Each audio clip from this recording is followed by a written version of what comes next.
And the last one, avoid complacency. That's probably killed more people than you can imagine. Okay, ADS-B, how many in here understand ADS-B? Yeah, there's a few. All right, ADS-B is a new system that was required in all general aviation, well, I guess all airplanes, on the 1st of January 2020. So almost all airplanes, unless some that fly at low level, are going to have this capability in the airplane. And what it is, it's automatic, no pilot input required. It's dependent on getting information from the GPS. It provides surveillance, i.e. it provides positioning, altitude, and velocity vector information about the airplane, and it's broadcast, all right? And it's broadcast basically to other airplanes that are flying in the area where you are. It's broadcast to the ground and is now becoming the basis for what the air traffic control people are using for information about your airplane.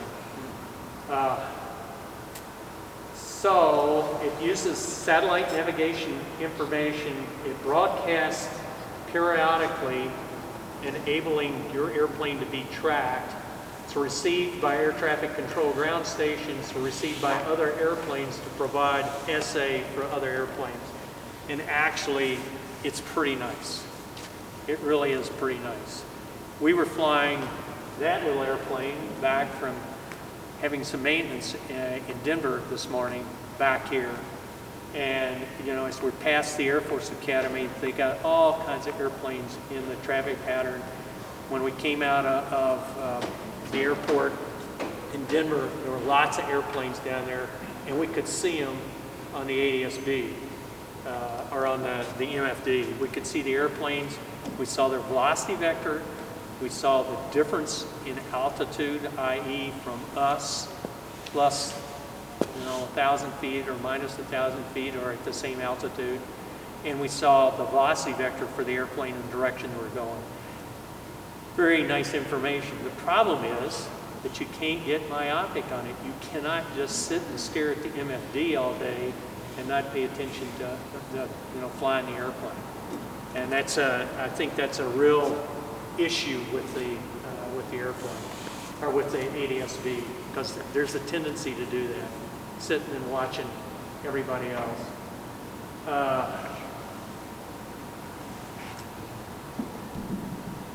So what is the improved safety using ADS-B? Well, first, it's radar-like and helps provide separation like you were flying IFR. It increases your VFR flight following coverage. If you fly in the mountains, when you get out into the mountains, let's say you're going over to Buena Vista, you're not going to get Denver Center tracking you and giving you flight following. What you got is ADS-B. So the airplanes that are flying over around Buena Vista or up at Leadville or down at Salida, or if you go further west, the information you're going to get for separation is going to be the ADS-B information. Just an anecdote, I was working with Wayne on a 4-day exercise this last week. We had an aircraft out of Cortez flying into Landing, Utah, up in that area. And as I was following on flight radar and seeing their track, at one point I'm starting to get worried because they're starting to do U-turns. They are RTV and they're doing U-turns. So I called him and I said, "What's going on?" He said, "We're having weather problems." He said, "We can't get into Cortez. We're going back to Landing." But I was able to track all that, and with the IC, notified him as a commander that we had a problem with an aircraft and weather. So it was a little tense there for about 45 minutes. But that ADS-B and watching his track and watching him do U-turns suddenly alerted us to the fact he had a problem. And he was, at that point, we were only talking by cell phone text. We couldn't even get radio. So they went back to Landing and landed and waited for the weather to clear. But it was ADS-B that gave us the indicators initially. And most of us that are FROs that have released airplanes watch, what did it call it, Radar 24? Flight radar. Flight radar 24. To watch the airplanes as it flies so that you can do That's that. what we're doing, yeah. so that we can keep track of it.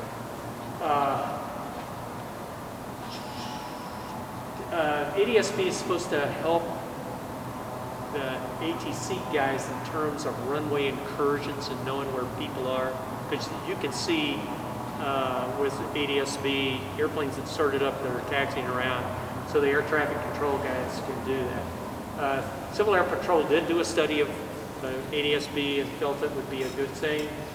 It helps with see and avoid. It helped you on final approach and knowing if there's another airplane on the runway. Provides visual separation in VFR and marginal VFR, and you get a real-time cockpit airspace display. You get it off the MFD in the airplanes that we fly. I think that's the last slide of this. Yep. Any thoughts, questions, concerns? Just a comment, as Yes, an sir. override pilot. Right. Yeah, Huh? so ADSB is not a panacea. I think everybody understands that. If you have a vintage airplane that doesn't have an electrical system, you don't have to have ADSB. Military aircraft, you may or may not see them on ADSB. Drones. Yeah, drones you don't see. Birds you don't see. When you're up in the mountains and you're down low altitude like we are a lot of times, We lose you. a lot of times you're in blind zones, and the only time you're going to pick another airplane that does have ADSB is if you have line of sight with them. Because in that blind zone where they don't have the base station on the ground, you're not going to get past that information from the base station. So I always tell everybody that, hey, ADSB is great, but it's not a panacea. You got to have your eyes out and do that scan like Rick said. Just eyes out of the cockpit, especially when you're close to home. Yeah, and birds don't have ADSB, drones don't have it, and you can get hurt just as bad hitting a bird, or just about as bad as if you hit another airplane. So, and birds, you know, the geese love to fly south in the winter, north in the summer, and we're generally at a moderate level for bird activity around here. So, anyway, that's it. Thank you.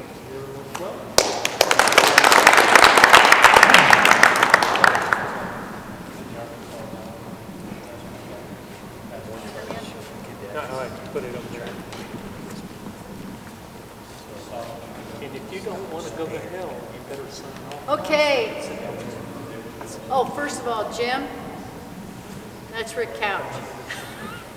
Rick, What's that? you guys are from a former life sometimes, so hook up, okay? He's a new pilot that just joined.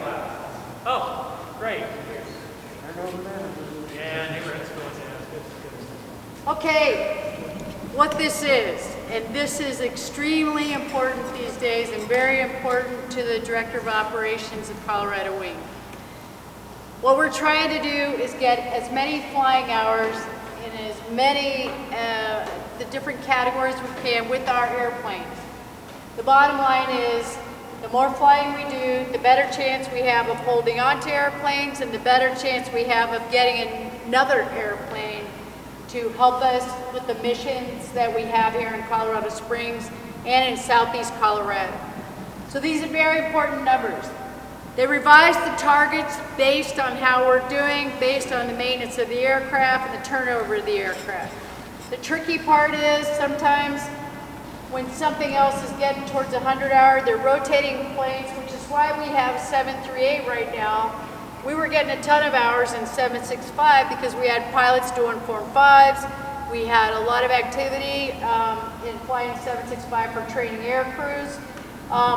So what they did, because the DOS pilots in Pueblo are flying during the week, and they don't have as many people and pilots as we do right now, is they switched the aircraft. So 765 is actually down in Pueblo right now, and they want us to put as many hours as possible on 738 in the next 2 weeks. So if you have a reason to fly, proficiency flights pilots, go out and fly. Aircrew training, I sent the ES guys an entire list of everybody that needs to have aircrew flights. All rides, orientation flights, we got a lot of kids to fly the wings off of this because they want to get it into maintenance sooner than I'd like to see it go. It's like September 14th-ish time frame. But put hours on this plane so we can get it to maintenance. Now, what I'm hoping for is that we can get another plane back, because if all we have is 610, it's going to make it really tough on our cadre of 182 pilots to be able to help out. So, that said, when these charts come out and they review them at all the wing group staff meetings, I'm looking at these going, okay, have we been flying the planes we have? We have. We have certainly been flying. So that's why they will rotate other aircraft into us and also into Black Sheep, because we have the biggest volume of pilots, and we also have the biggest volume of people, and we have, you got to admit, it's a pretty great setup for storing airplanes. So the Air Force Peterson's very supportive, even though I think it turned into an event center this past summer. Move them out, move them in. Okay. All right, everybody asked about what are the mission numbers, so I'll have Keith put this on our website, if we could, Keith, please. Because one of the things that really gets confusing is what mission number do we use for that? What mission number do we use for this? A lot of guys are trying to transition into different aircrafts. That's a specific profile. There's a mission number you need to use. You're going to be transitioning. We've got some pilots in other areas of the state that are switching into G1000. That's a different mission number, specific profile. There is money out there for us to fly. So fly as much as you can fly. Earl and the guys that he's been working with are doing a great job, and thanks. In fact, they just 7 through 8 had buffs and stuff for what, 6 months? Earl, is that right? Yeah.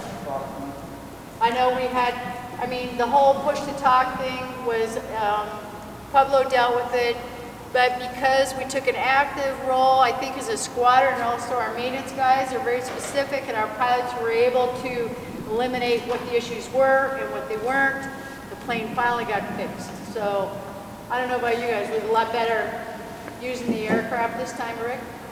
Yep. Yep. And the nice thing about 3.8 is it's not the turbo, but it certainly does a lot more forgiving when we're trying to train air crews. And then I'll let Ken be talking about that in a minute. But these, we'll put these on. I'll get down to, I think I wanted to switch to this real quick. We have so many new pilots and younger pilots coming up the pipe to be able to help us out with the flying and the missions that we do. So Doug, you want to go ahead and talk about this process? Doug is in our squadron. Dave Novotny I think he's glued to our squadron. He's region staff, but he's also an instructor pilot with the group, as well as Les Cox, who's out with one of our pilots right now, I think doing a 4-5. Is Casey doing his 5 tonight? We're supposed to be doing it in this area. I know, but I see that 196 is out. That's new. I don't know, but Do you I want don't to need fly? that. That's right. I don't need that because I built another eye chart for everybody, but bottom line is this stuff will be uploaded onto the Pikes Peak website. I just wanted to give just a quick review for new guys that want to become pilots in the Pikes Peak Senior Squadron. It's been mentioned a couple times tonight. As you start the process to get a mentor, how do you do that? You can either talk to me, you can talk to Jen, or we can find you a pilot to be your mentor, to kind of give you the instruction on, hey, how do I get started? How do I get my ground training done? And then I also put up here the onboarding manual, which is 70-12. Also on the Pikes Peak Squadron website. So three websites you need to know. You heard about eServices earlier. That's the headquarters website. Colorado Wing website. You'll get a few things from that. And then the Pikes Peak website has a lot of good information as well. As far as flying time requirements, If you're a low time person, you need to have at least 100 hours of PIC time to become what's called a VFR or IFR pilot, a transport mission pilot. Once you get your Form 5, you become a transport mission pilot where you can do orientation rides. Once you hit that 175 hours of PIC time, now you can start training to become a search and rescue mission pilot. To be able to actually go through the check ride to become a mission pilot, you need to also become a mission scanner. So as you're getting initial training to become a transport mission pilot, where you're going to do your Form 5, you can also, on the other side, you can start working toward your mission scanner training. Once you complete mission scanner, which takes 2 flights in ground training, then you can move to the right seat, which is your mission observer. Mission observer is a great place to be because you can start learning the G1000 if you don't have G1000 time. But as you start your training to become a pilot, transport mission pilot, obviously we'll get you the ground training to get checked out in the G1000 as well. In fact, there's going to be some ground training on G1000 within the next few weeks, and I think you have a slide for that. So keep your eyes out for that. Sign up. That's a good course to get started if you don't have any of the G1000 training. And then finally, if you have over 200 hours, you can become a mission pilot, and you can do the orientation rides. So other things we need to ensure before you start your training, whether you have a high performance endorsements, as all of our 182s require that. We can get you that training if you don't have it. We don't have the turbo right now, but if you don't have any turbo time, you're going to need to have at least 5 hours of turbo time, and that 5 hours includes your check ride at the end. So generally 3 to 4 rides and then your check ride will get you your 182 with the turbo, and then we already talked about the G1000. In this onboarding manual talks about WIMMers, which is where you, as a pilot, where you will put your pilot information in and for your sorties. And again, all this type of stuff is where you need that mentor to kind of walk through with you, whether it be a separate pilot or whether it be your instructor. Your instructor is available to help you through that as well. So on the top right, it talks about flight training. Once you do complete all your ground training required, then give myself a call, and then the 3 other check pilots. We already kind of mentioned Dave Novotny, realizing that Dave is full-time at the Aero Club here, so he has limited time to be able to do training. So we normally just use him for check rides. Les Cox in the squadron also works part-time at the Aero Club, so you can call him. And then Chad Trondal, who is the wing DO, is also part of our squadron and is primarily a check pilot. But you can use all the resources possible to try to get on our schedule, and we'll get you your training as needed to work you up to get that Form 5 check ride. So as far as working those flights to get up to the Form 5, it's all going to be self-paid for. So $100 an hour for the 182s. You can't beat the rate. IP is what you probably can afford. That's free. So good deal. It's a good deal in CAP. Once you do get your Form 5 check ride, now you have CAP paying for the majority of your additional flying. Okay. And then I put down in the bottom right the additional resources. Now CAP just published a number of standards that is a good place to go and kind of see what are the standards that CAP uses for not only for training, but also for their evaluation. That evaluation, if you haven't had a biannual flight review, you could also use that for your flight review as well. You just have to ask your check pilot if you can do that. And I think that's really it. Anybody have any questions? With the COVID-19, a lot of our expiration dates were all pushed out to the end of September. How many pilots have a Form 5 that's due in September right now? I think we got them all done. Well, that's good. That's good because there's, I was afraid there was going to be a rush talking about the last week of September, but everyone said, oh my gosh, my qualifications expire next week. What can I do? So now that that happens, you now have to think about it. Yeah, and that's a good point because again, September being the last month of the fiscal year, you can expect as far as asking for training flights that probably in 2 weeks or so, we're going to be cycling down to probably not flying at all during the last week. It's really kind of we don't really know when that last day is going to be able to fly. So just be aware of that. Give us a call. We'll try to work out a plan for scheduling and get you guys checked out. All right, thanks. Thank you.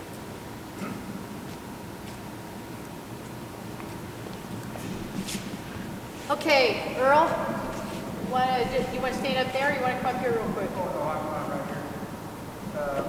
Okay, Earl is one of our crew chiefs along with John Bucher, and they're also bringing up a cadre with Adam Holston and Dennis Murray as well. So if you want to tell them what the status of the aircraft are? Right now, on the corner, 243 172 new model. Doors are open for your viewing. Which is full mission capable.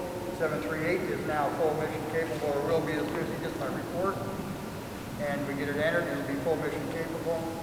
610 is currently at Crawford, going through an annual. Should be ready anytime, possibly tomorrow or the first of the week. So for all you pilots that are needing training or thinking about things, to get a good flight going over to Crawford and back is a good flight. 765, as Jen explained, due to the hours we're putting on that aircraft, is now in Pueblo. It is our Turbo 182. I expect it to be back here eventually, and it's a nice airplane as well, and it's also full mission capable. Hours-wise, we're talking about 765. One of the reasons it's down is we had 16 hours left to 100 hours.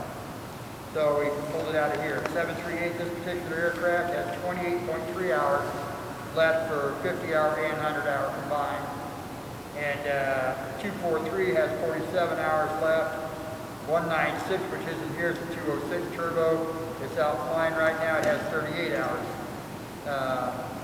currently on it. But everything's in pretty darn good shape. And like I say, this airplane here, we're trying to get flown so we can kind of get it shifted in to maintenance and be able to pull the other ones around in a circle. We may get other aircraft coming in here, possibly, during all this shift. But I thank you all for all your good work. And please, new people here, if you want to take a look inside the aircraft, they are open for that reason. Please do. So, thank you. Thanks, Earl. Take the opportunity, the guys that are new to look in the airplanes. Earl opened them all up. This is a great opportunity to see what they're like, what the panels are like. Too bad 196 is not here, but it'll be back soon. Okay, something I did want to let y'all know is tab 14. What tab 14 is local procedures for the pilots. Tab 14 was revised. It hadn't been touched in 5 years. It's the expectations about what the local procedures are. Needless to say, there are no Learjets in here anymore, so that's the last time they were redone and revised to our current situation. Rick Couch and Adam Holston redid what the profiles were, and the maintenance guys looked at them, and we went ahead and they're posted on our tab 14. So if you're training in an airplane, you need to make sure you look at tab 14. A lot of expectations with how we close up the hangar, how we take care of the aircraft. The other thing that is in the front pocket is the post-flight checklist that came out. That was nationals. So you want to look at that because sometimes things that get left off, and I think, I don't know, it was Couch, you told me, last thing I do is walk around the airport, because then I'm reminded of the stuff I need to do. That checklist, you just take it out and take care of it. It's a way to shut down the aircraft, make sure everything's done. Biggest thing, you know, a lot of us get the whole thing with just locking up the gray cabin. Please lock up the gray cabin. Okay, our event schedule, our training schedule is very deep for the next 2 months. It's really important that you see some things. We're trying some things. New pilots, uploading all the information that you've got to upload into Wimmers is challenging. And Rick did a great job with doing at Wimmers how to do a sorting, that kind of stuff. So he'll be doing that later in the month. But for a lot of the new pilots, and I'll get the information out to the pilots that aren't here that are new, what he's going to do is going to be Wimmers 100 for pilots. How to upload that data, and then how to upload it, match it with the correct, I guess you call it moniker, to match it correctly so it can be validated by an IP pilot or someone else in command. It's really important for new pilots because the clock does not start ticking on your training time as a pilot until those documents are uploaded. And that is a numeric, it's actually a metric that National is looking at. For instance, Rick, how many hours of flight do you have? Yeah, lots, thousands. The problem is it took him almost a year to get through pilot training. That's not good. That is ridiculous for us to have to spend that long to get a pilot trained. What they're saying is you should be down to, and like, where's Mike Wormuth? Where are you? Okay, Mike, how long did it take you? From the time I re-signed up, about 6 months. Right. Now, ideally, he had a great opportunity because it was a time when all we could really do was help our pilots. At that particular time, we couldn't fly cadets. We didn't have the bulk of missions that we have now. There are a lot of reasons we need to get our pilots through the system, and we need to help them do that. So we're going to make sure we offer them the classes and the mentoring that they need to do it. So there's a scanner class. Carlos is doing scanners. That's a good one for new pilots to get as well. We've got some UAS training plan. We've got some mission radio plan. ICUT. Every pilot, every mission observer has to have ICUT. So if you see ICUT being offered and you're in an air crew position, you need to take ICUT. If you have questions, talk to Larry, Wayne's here, or Chuck Woods here. They can help you, okay? Then we'll move into G1000. Steve did a really good job, and Kent and Doug DeSaglio have taught a G1000 class before. That is a must-have for a right seat to be able to do that as well as a pilot, to learn it. And it's a combination of learning not only the team's class went really well because it was an introduction for people to get into it. And then Ken calls it, we don't call it G1000 anymore, it's knobs and buttons class. So, but it's hands-on. We attach power to the aircraft so pilots and mission observers can train hands-on. And I think the guys have come up with some great exercises to go through when you're doing that particular thing. So there's plenty of training in all the areas of emergency services. And also I heard ICS 300 and 400, for those people who are in ICP, it's being offered again by NISA, but I think it's face-to-face this time in October.